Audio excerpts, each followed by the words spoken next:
And we do have West Virginia State Senator, Republican Mike Azinger with us now from Wood County. Good morning, Mike. Morning, Tom. How you doing? I'm all right. Fresh out of a meeting, I understand, right?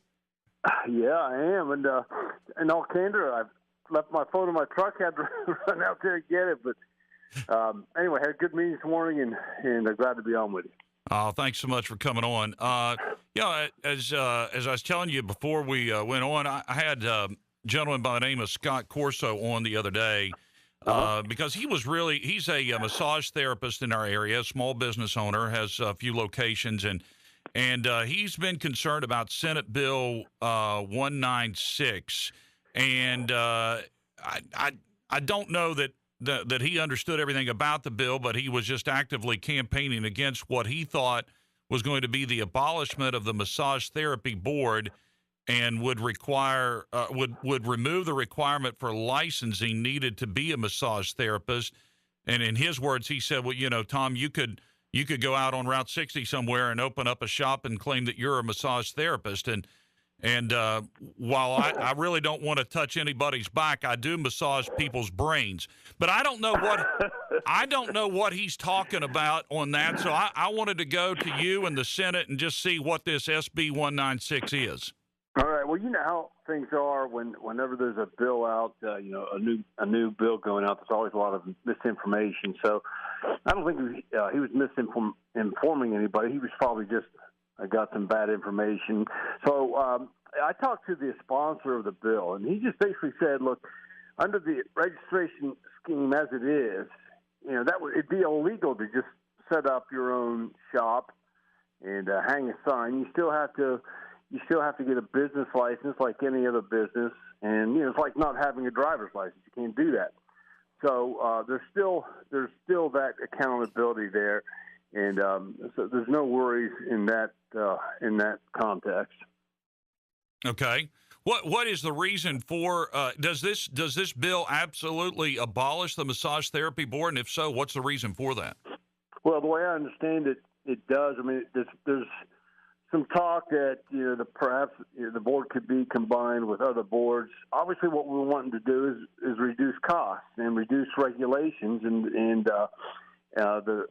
this particular board is another one that's obviously being looked at. There's 6 states that don't regulate the massage industry at all. So we're not necessarily saying that, but we are. We have 230 boards and commissions. Your average state has, I think, less than 100. So this is one of the reasons that people are leaving the state. This is one of the reasons we're lasting about everything. So we want to get rid of this regulation, and that's what we're working on. We're focused on that. We're focused on tax reform. We're focused on regulation reform, and there's always a little bit of pain and a little bit of confusion even when you start doing that. But the Republican caucus on both sides of the aisle, or not both sides of the aisle, but both houses, Senate and House, are focused like a laser on getting this done. Good deal. Well, I mean, reducing the size of government, I would think, would be good news for any business owner. But we don't want to do that in compromising people's expectation when they go to a business either, though. Right, and that's that won't happen. I think just let me give you a little anecdote, Tom. Just from last summer, I was in the homecoming parade in Wood County, and sitting there in line waiting for the parade to go. A friend of mine from way back even in grade school, I hadn't seen him in years, came up to the truck and he said, "Mike, my son wanted to start a lawn mowing business." Lawn mowing business, Tom. He said he has to go to, I forget, so many hours of education time, pay whatever fees. I forget the specifics of it. But he wanted to start a lawn mowing business. Now, if you want to start a hair braiding business, you have to get all these courses and all these licenses or whatever. I don't know all the details of it. I do know, though, that if you want to start a business in West Virginia, we make it real difficult for you. So half of our state lives on the border, so it's real convenient and easy for folks just to hop across the state to these more business-friendly states, or even down to North Carolina, where half of our state lives. Mm-hmm. We want those people back. So, and that's part of why we passed right to work, and that's part of what we're doing now. You know, with all the tort reform, the tort reform that we passed last year. That's to get people back. That's to get businesses back, and that's the big picture. And we got to keep focused, Tom. We got to keep focused on the big picture. Yeah.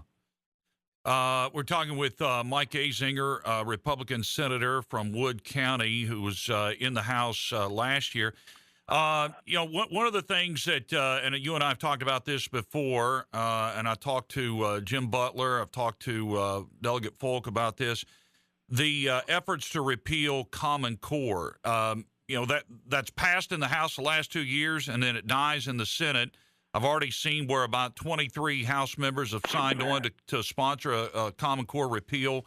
The headline in the Herald-Dispatch this morning, Mike, is WVBOE makes testing changes, so it looks like on their own they're going to replace smarter balanced testing. And I think Governor Justice is for getting rid of Common Core.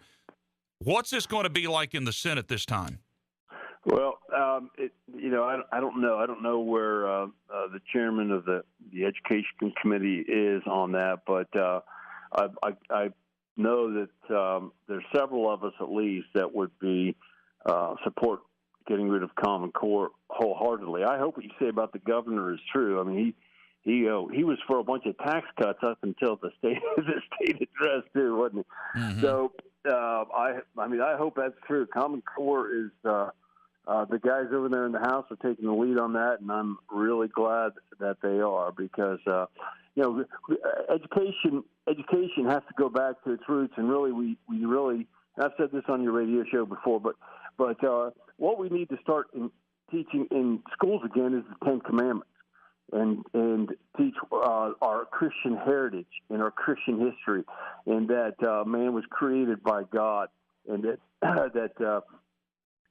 Just start teaching the principles of the Bible again. And I'm not saying that we'll make our schools seminaries, but when we taught the Ten Commandments in schools, we didn't have to have metal detectors in the doors anyway.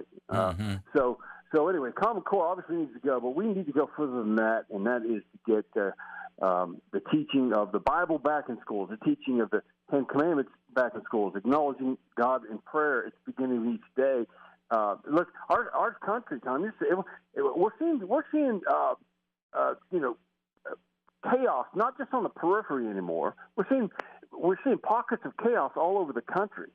And when we were all dipped in school in our Christian roots, and we understood our Christian history and where we came from, and we had a common knowledge of our Christian roots. We didn't have chaos, and we didn't have balkanization, and so that's what we got to go back to, in my strong opinion. Yeah, well, it's interesting you bring that up, because over in Kentucky, they've got a bill that's pending right now in their legislature about making the Bible part of standard curriculum. Yeah, I didn't see that. I love Matt Bevin over there. He's a great governor, and actually a friend of mine who pastors in Kentucky, has a big church over there. His brother just got elected to the Kentucky legislature, so there's some strong Christian influence over there now, and that's great to hear. Mike, one of the things that you mentioned it here, Governor Justice has completely done a 180. He ran on no new taxes, criticized his Republican opponent for talking about taxes and having, been a part of a tax increase on tobacco. And then he comes back last Wednesday night in the state of the state and basically proposes the largest tax increase in the state's history. And I hope that there's enough people like you in the Senate and the House that are going to oppose this tax increase and not go along with it. Well, no one's going along with it, with the tax increase the governor's introducing. That was a disappointment. I frankly liked the governor, and a lot of people criticized his speech.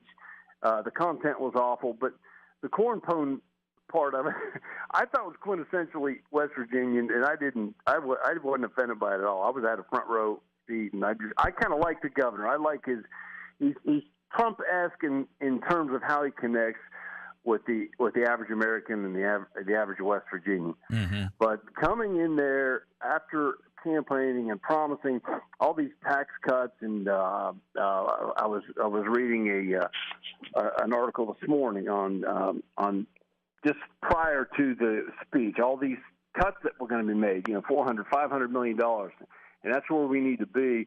And it didn't happen. It didn't happen, and I was disappointed in his leadership there. I was disappointed in just his not coming through with his promises. So we got a serious issue in West Virginia, and it's an issue of our history, and that's our budget hole. But we in the Senate, and I know in the House too, are real serious about taking care of it in a free market with free market principles. Talking with West Virginia State Senator Mike Azinger from Wood County. Mike, hang on the line here. Let me get to the news break, and we'll come back and hit on some of these things that are being talked about as tax increases, okay? Right on. All right. Take a break for news, and then we're back. Again, the situation on I-64 is it's shut down, probably going to be shut down until around noon. For eastbound traffic from the Kentucky area, you're going to have to get off at 17th Street and be rerouted, and then get back on at Hal Greer, I'm guessing, is probably the way they're routing it, because the accident happened right at the 5th Street exit. A vehicle traveling the wrong way had a head-on collision with a tanker truck, and so there's a big mess up on I-64. That happened about 4 o'clock this morning. All right, news coming up. This is the Tom Roten Morning Show. Continue here in a moment with West Virginia Republican Senator Mike Azinger, who himself is a student and lover of the truth of American history. And, all last week and this week during Black History Month, we've been bringing you some interesting nuggets of American history with our ChickfilA cows, great moments in American history. And then on Fridays, we do a trivia question based upon that week's information, that week's great history moments. And, I've really learned a lot here with this information. And we get this information. It's compiled from David Barton's group, Wall Builders. And so, it looked as though, the 3/5 Act, which a lot of people talk about today, and they really don't know what it was about. We've educated you on that. And, that was actually used as a tactic and a strategy by the northern states to bring about the abolishment of slavery. And there were several steps that were taken by the founding fathers and the northern states. But as this latest movement in history says, when Democrats got more control in Congress, they started to reverse things, and it took a bad course. And as we know, it took eventually the Civil War to bring about the end of slavery. But some great things we talked about this week, and I've got a trivia question for you here in just a little bit, and I'll give that to you. And if you're the correct caller, you're going to get 2 8-piece nugget meals from Chick-fil-A at Melody Farms Road in Barbersville, or at Chick-fil-A in the Huntington Mall. So be ready for that trivia question as we continue now with Mike Azinger. You might know this trivia question, Mike, so I'm not going to give it while you're on because you'd be ineligible. You know too much American history. Well, why am I ineligible? I don't think being in state government, there's nothing in code about that, so bring it on.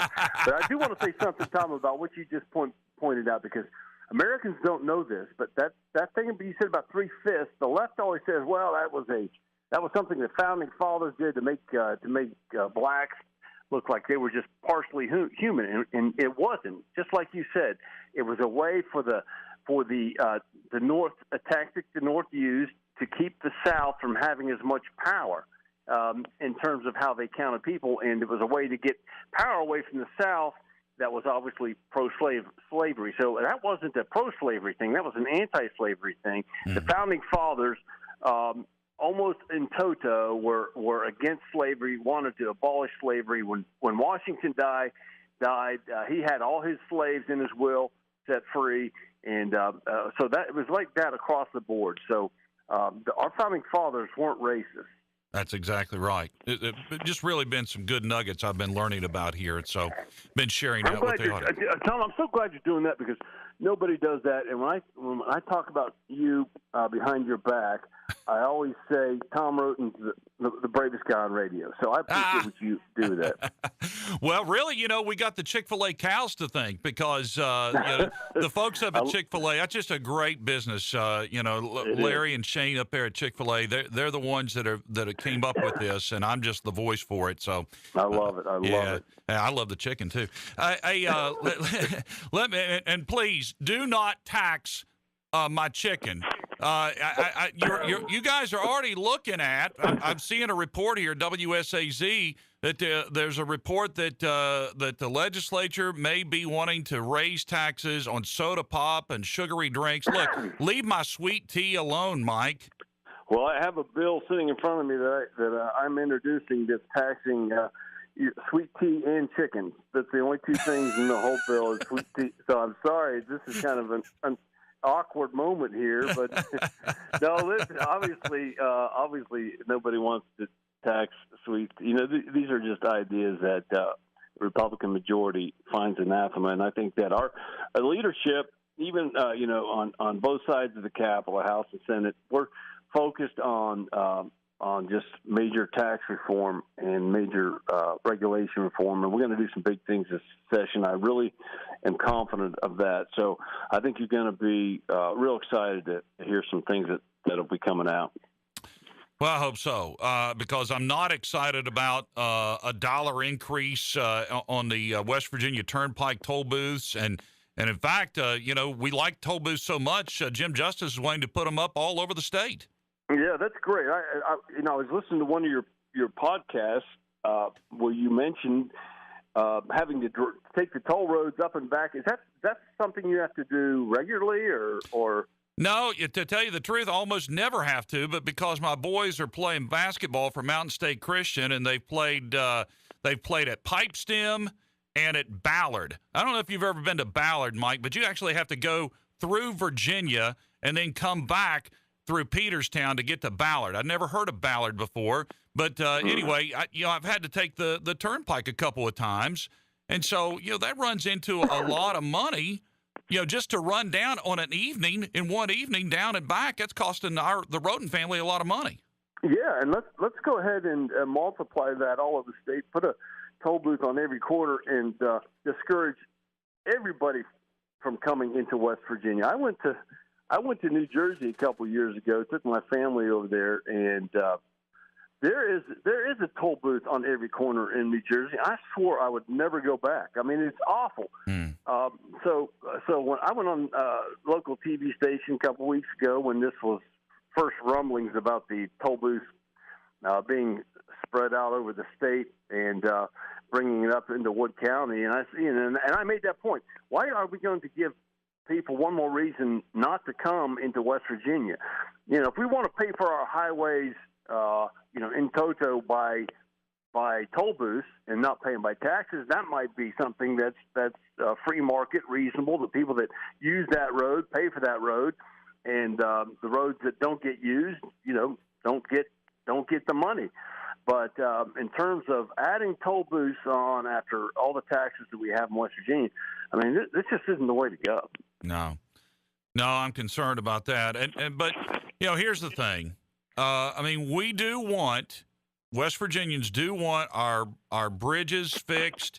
We want the potholes repaired and patched, and we want the roads paved, and we want good infrastructure. And of course, that does cost money. Is it a revenue problem, or is it a mismanagement and spending problem that we've had?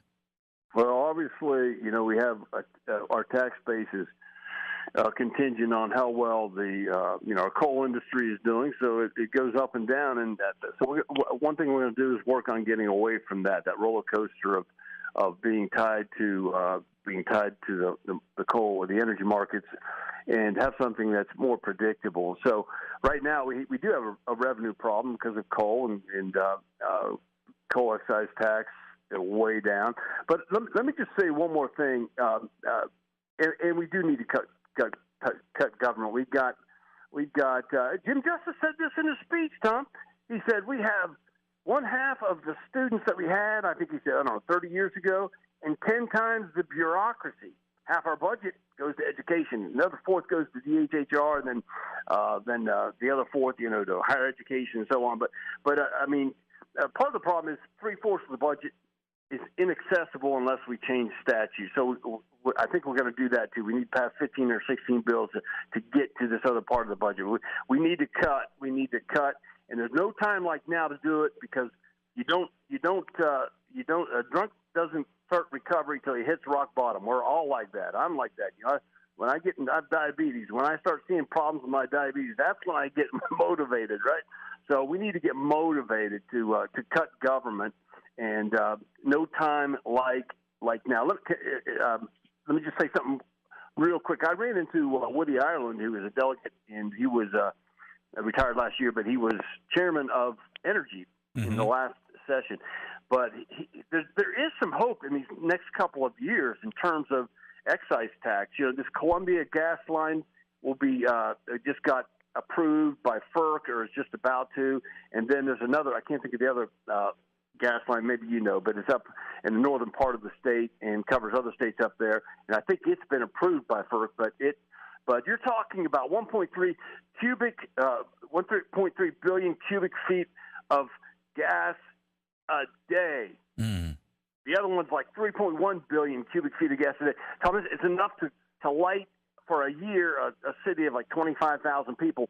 The excise tax will get from that will be, according to Woody, $200 to $300 million a year. So there's if we can just kind of limp our way and get to these next couple of years, but at the same time, boy, no time like the present to cut government. Yeah. Absolutely. You would think with Jim Justice as governor, and here's a guy who's a coal mine operator, and Donald Trump as president, and Donald Trump, trying to get Scott Pruitt in there as the EPA director, and then you've got yesterday he signed that executive order with Evan Jenkins and David McKinley and Alex Mooney and even Joe Manchin and Shelley Moore Capito there, to end the stream buffer zone rule and all that, because we have too many regulations on this stuff. You would think that maybe we could see a little bounce back for coal. Well, I think we will. Wasn't that exciting? I posted that on my Facebook page with all our whole delegation of Congress and the two senators behind Trump.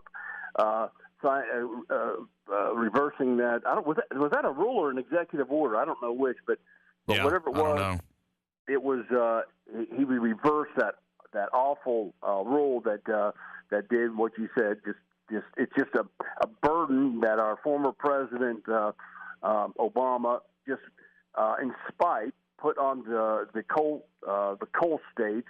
Because for whatever reason, but I think he hates free markets, and I think he hates West Virginia and the coal states because they rebuked him so badly in his second election. But all that said, that's going to help. That's going to help. And did you see yesterday, Tom, where Trump's approvals are at 55%, and all this tumult we see, and all this chaos that we see, and we're getting. Being given the impression by the press that everything's bad. Well, it's not. A whole lot of Americans are so excited about what this president is doing, and that includes right here in coal country. And, one of the things, and I've talked to some of the other members of the legislature about this, and Jim Butler sitting on the Homeland Security Committee for the House, people are concerned about these refugees unvetted coming into our country. And there's groups of people, the Catholic charity and the Episcopalian charity, which are not willing to use their own charitable money. They want to use taxpayer money and promote bringing in these Syrian refugees, more of them, so they can go up there in Wood County and live off the taxpayers. First off, I don't want people that could compromise our safety coming into this state. And secondly, I don't want to pay for it when we got flood victims that still don't have heat, Mike.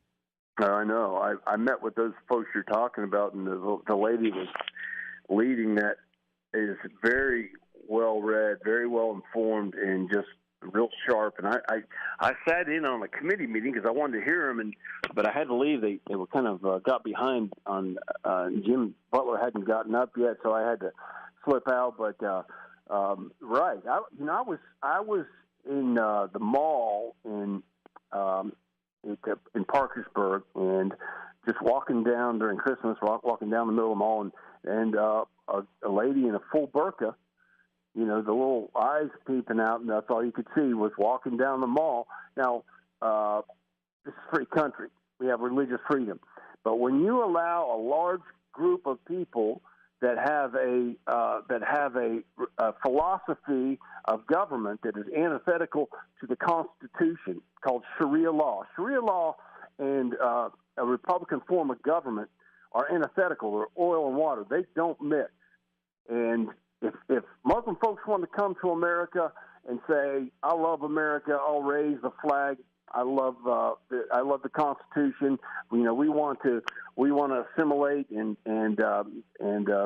marinate ourselves into this great constitutional republic." Okay, but if you come in and create large pockets of folks who believe in Sharia law, like what's happening in Michigan, then I have a problem with that. And these are folks, I think Assad even admitted, these Syrian refugees, there's terrorists that are among these Syrian refugees. This is a security, national security problem also. So, I'm very interested in this issue, and I gave that lady and the two folks that were with her quite a bit of time when she came in the office. So this is something on the radar for sure. Yeah. All right. You're talking about the lady Brenda Arthur with Act for America that's standing against that. I think that's who it was. Yeah. I was looking for her paperwork, but yeah, I've talked to her. Yeah, they're standing. Yeah, they're standing against that. She said she had been on your show because I mentioned. That's who it was. Yep, that's who it was. Brenda Arthur. She was good. Yeah, very, very well informed. Absolutely. All right. Well, listen, we're going to see if our audience is informed here with this trivia question, and I want to thank you. You hang on and listen, and then I'll check with you and see if you know the answer. But I'm not going to give you the ChickfilA. Oh, no. All right. Senator Mike Azinger, always great to talk to you. We'll talk again during the session, okay? Great. Thanks, Tom. All right. Thank you.